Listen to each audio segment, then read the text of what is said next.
Hello, আমি রিমা। সবাইকে শুভ জন্মাষ্টমী। সবাই কেমন আছো? আশা করি সবাই ভালো আছো। দেখো, বাড়ির গোপালকে আর নারায়ণ আছে, নারায়ণকে ভোগ দেখানো হচ্ছে। যেমন সামর্থ্য যেমন পারা গেছে, তো সেই রকমই দেয়া হয়েছে। খুব একটা বেশি কিছু করা হয়নি, করে উঠতে পারা যায়নি।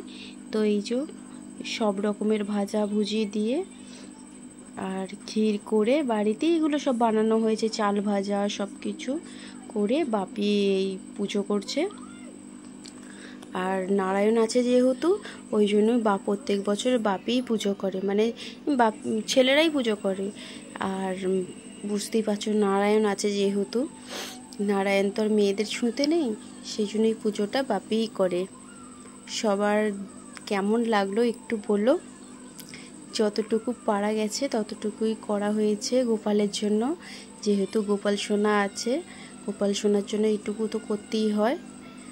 আর এটা আমার জ্ঞান থেকেই দেখে আসছি, জন্মাষ্টমী আমাদের বাড়িতে হয়ে থাকে। তো এই দেখো কেমন লাগছে বলো সবাই। সবাই ভালো থেকো।